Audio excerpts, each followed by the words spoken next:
Hi, I'm Craig Dumont with Dominion Leadership Network, and with me again, 2 minutes from the last time, is Steve Allen, the worship leader, director, minister of worship at Westmore Church of God. And Steve, the last session we talked a little bit about the theology. We touched on the theology. We talked about how music is theologically is a gift of God, really, that He allows us, and we're able to use our gifts and participate.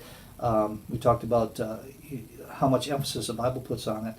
I'd like for us to talk a little bit. You touched on how you require excellence, because if you do it, you have to do it with excellence, and God requires that, to be a good steward, to do it with excellence.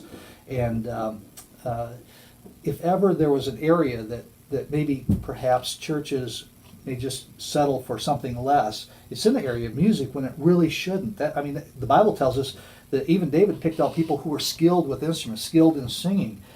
And I'd like you to talk about that, maybe from a couple different levels in terms of size. Well, we're not perfect, but Right. we try to do our very best. I mean, God has blessed us with wonderful talents, and then the Holy Spirit upon those talents. And we feel like that everything that we should offer in worship unto the Lord should be our very best. Mm-hmm.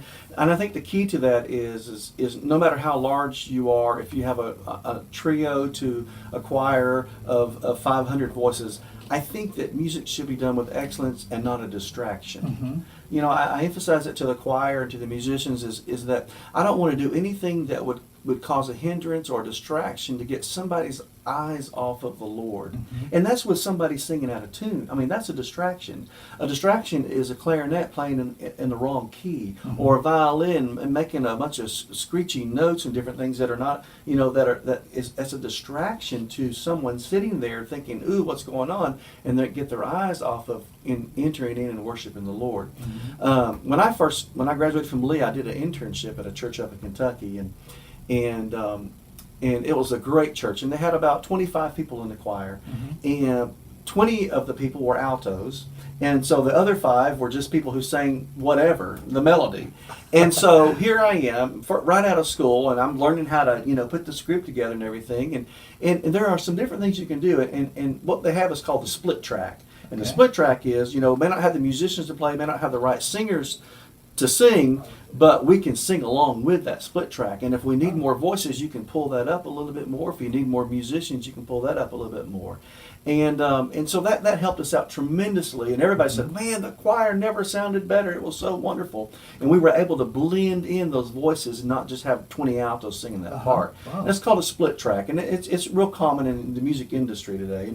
And today they even call what they call stems. And stems is where if you do songs, if you don't have a piano player, the stem, you pull that up in the mix and it's just the piano. So you have a piano from the track that's playing while the drummer and the bass player is playing along with that. Mm-hmm. And then if you don't have voices, you can pull the voices up in the stems. They have it set up today with technology where any part that you're missing, you can put that into the mix of the sound. We're blessed we don't have to do that right now, and I hope that we never have to do that. I mean, we just continue to be blessed, but I know that if I were at a small church, I grew up in a small church. My dad pastored churches that ran about 100, and we'd have about 30 or so in the choir, and everybody get up and sing along. Mm-hmm. Had some beautiful, wonderful services. But I think about today, when I look back at that, what we could have done if we had technology like we do today to just overall. It's not that expensive. It's not expensive at all. I mean, you can go down to the local Christian bookstore and get split tracks right off the shelf.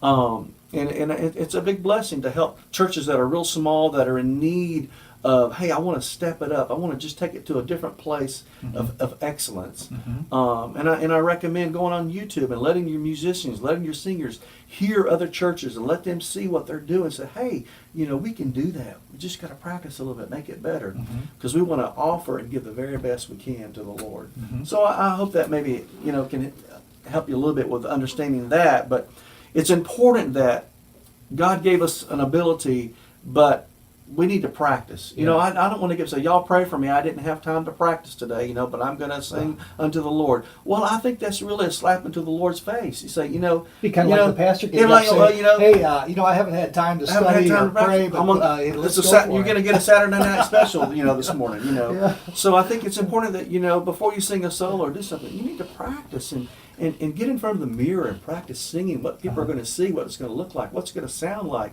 Record yourself before you present that to the Lord. What a privilege it is to stand before the Lord and to stand before God's people and lead in worship. You know, Steve, I'm just thinking. I pastored a church of about 120. Well, actually, I started. So I started with my, of course, my family at that time was almost a congregation.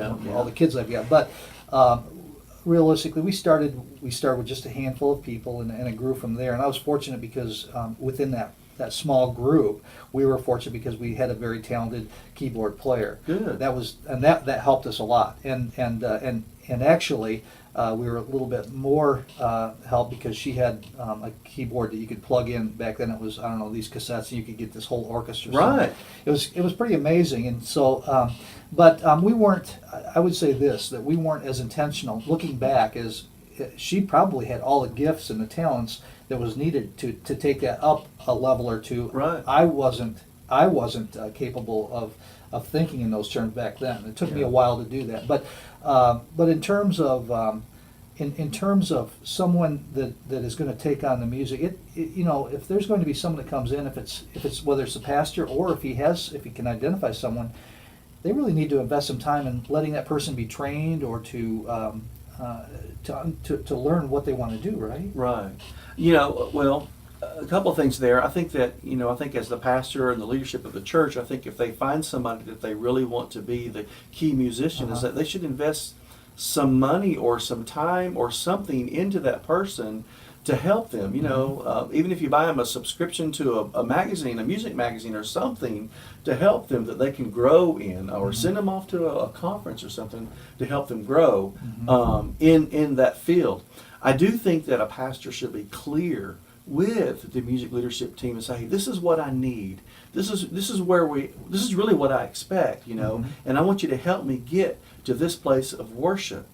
I think it's very important. A lot of times pastors and music pastors, they assume about each other, but I think it's fair for each one is, hey, just lay it out. Hey, this is what I need. This is what I want you to do. Can you do this? And allow the music person to say, hey, this is what we can do. This is where we're at, this is what we need. This is what I'm going to need. I need access to CCLI. I need access to where I can find some music. Help me get this. Or help me get to a computer where I can find access to chord charts and those things. There's now I know that you, as I watch you, you've been doing this for a long time. You've got you've developed the skill. You understand it. One of the things that I just picked up as I went along. And by the way, I was fortunate because by the time we got to about 60, 80 people, our church was blessed financially. I was able to actually go out and we actually brought in a full-time music minister, which was a great blessing. I mean, especially because my musical skills are like, you want to put me at the back and I can't clap. I may be the only Pentecostal pastor that was banned from clapping ever.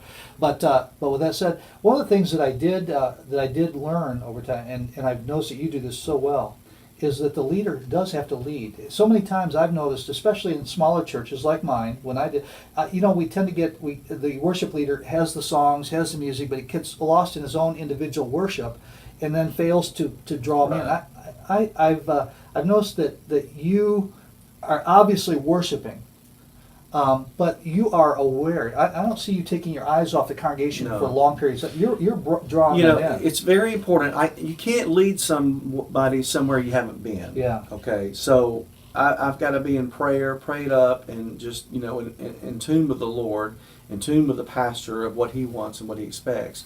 But also, it's very important. I've always told students, and I told people that come by and visit and do internships with me, is you lead the congregation, you don't leave them. Mm-hmm. And I've seen so many guys that just close their eyes, or even the worship team, they just get up and have a good Holy Ghost hoedown on the platform and everything, and the congregation's just sitting there looking at them. Yeah. Well, you've left them.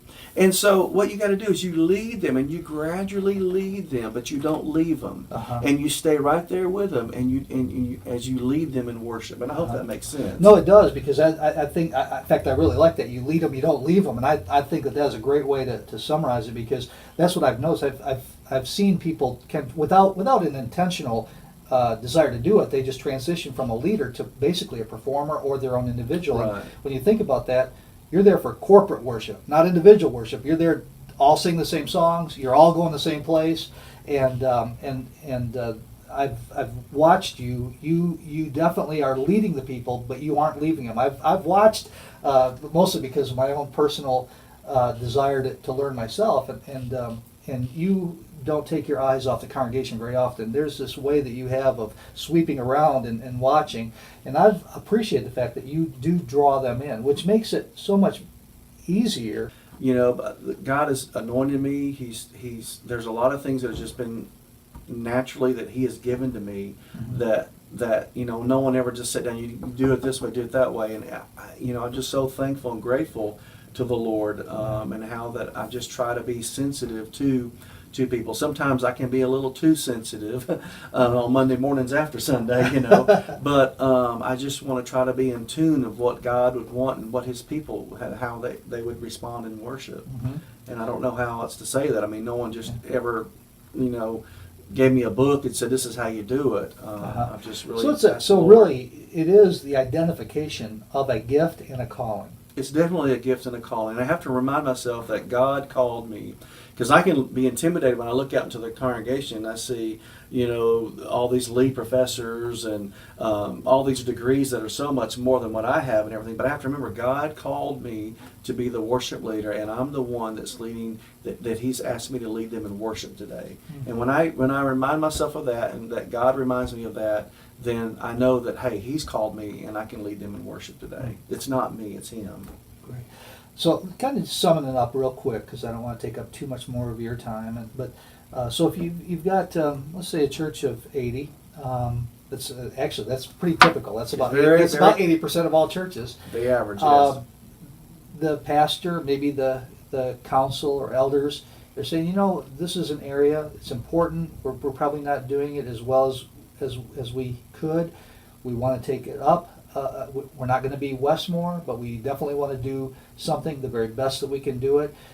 Your first thing would be maybe survey and find out what talent you have there, and then the second thing is look to see how you can utilize the technology, Right. and then require people to practice. Yes. So okay, pastor says if I did that, I wouldn't have anybody. What would you say? I would say let's give it a try. You know, hey, you know, if you give it a try, let's try it for 3 months, and then we can talk about it and say, okay, it did work or it didn't work. Yeah. You can always try. Yeah. You know, Pastor, let me try it. Give me a shot for 3 months. Yeah. My first church when I graduated from Lee University, and that was like 24 years ago. I said, hey, just give me a shot. Give me a chance. Give me 3 months. Let me see if I can prove myself to you. I don't play the piano. I played trumpet when I was in college. I was a singer. And so I'm limited to what I can do. I have to surround myself with people that have other skills that I don't have. And so when I look at a church, or when I go to a church, I have to find people that have talents and abilities that can help me lead in worship to the congregation. If I went to a church that ran about 80, I would start where they are. You know, where are they? A lot of times guys want to come in there and just turn it over right off from the very beginning, from the start. And that's where you lose the people. You got to start with trust. They have to trust you. Yeah. So you don't scare them, say, oh, he's going to change all these songs. He's going to change all the musicians. Well, they're not going to stay with you. And they're not going to keep you either. So I start with where they are. I start with where they're and I may even sing and do the same thing they were doing for a couple of weeks. But I'm gradually going to start throwing in some things where I know we need to do. And you sneak that in. I hate to use the word sneak it, but you slide it in little by little. And after a while, they'll say, we've been doing it this way all along.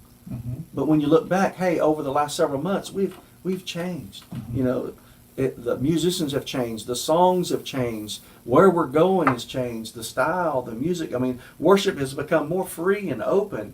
And so that's, you know, I've always take small steps. On a practical side, in a minute I'm going to pick your brain for some books that you recommend, but one of them I know that I've read and I've really enjoyed is Weber. And I think it was Weber, I'm going back, is that he was talking about the same thing. And I think that he had recommended, if I have the right person down, that he had recommended when you're trying to add new songs for anybody, it doesn't matter whether you're a large congregation or small congregation, he said, exactly like you did, it has to come in a little bit gradually. And he actually recommended singing it once or twice for the offertory or Sure. something like that, just so that people would hear it. And then pretty soon introducing it as a Right. worship song so that it's not something that's new. Exactly. So if they've heard that song being played for the offertory or a prelude, they've heard the tune, and then all of a sudden you put the words to it, like, oh well, yeah, we know this, or or if you have Sunday night service, or if you have a Wednesday night gathering, always introduce the new songs to the home crowd first on the off nights before you just enter it in on Sunday morning. So yes, that's a great way to do it. Now the other thing in terms of requiring people, you mentioned technology. One of the great advances is, well, it's not even new anymore, but it used to be that they'd give you tapes and then it was CDs, and now you can send out just an email with an electronic thing. A link. You send out new songs. You sing out the songs the choir's going to sing every week. I know my wife gets it on her Right. phone. Mhm. She's playing it when she goes on her jogs. She's listening to it. There's all sorts of ways that people can engage in terms of practice, so that when you get together, a huge amount has already been done. Exactly. And another thing I do even on Facebook and social media is like if there's a song on YouTube that I'm going to teach the congregation, Oh. like there's a new one called Because He Lives, Amen. A pastor's going to start doing a whole series on Because He Lives, I have hope. Because He lives, I can be healed. Because He lives, so many things. I got to write that down. Yes. And so there's this new beautiful course called Because He Lives, Amen, and I put that on Facebook to the congregation and say, hey, start listening to it, because we're going to start singing that in the next few weeks. Oh, great idea. Yeah. So they can start listening to it at home, in the car, and knowing that, hey, that this is going to be singing in church. Mhm. Wow. Well, listen. So we did that, and anything that you wanted? Did we miss it? Yeah. I guess one other thing would be that not every church is the same. You mentioned that. You definitely find out, you start where you're at. Every church, I want Westmore to be Westmore, Yeah. and all the other churches in town, you need to be who you are. We can't try to copy each other, but we can learn from each other. I got to tell you just one funny story. I had Danny Murray and the Voice of Lee came up when Dr. Kahn was at my church. Actually, Calvin Page, Pastor Page here, came up and spoke for me when I was pastoring, and it was on it was a theological conference on orthodoxy and culture and things of that nature. But anyway, and I got into a conversation with Danny a little bit about it. He asked me what we were doing, and I started to tell him. His eyes glazed over, and he says, "Hey, I'm just a music guy." and really, he's not. He's so much more. Yes. In fact, I'm talking to him next week. But but as he brought the Voices of Lee, they sang on our Sunday morning, did a spectacular job. But it was really funny. There was because I'm in Michigan. I'm right next to Michigan State University. We like a wide range, but Danny turned around and out of the blue he says, "How many of you like Southern gospel?" I didn't have one person that raised their hand, and he goes, "Well, you're going to have to. We're singing it." But anyway, I've never forgot the fact that it was just a hilarious moment, because we weren't necessarily a Southern gospel. Now they liked what he did. Right, He did it really well. Yes.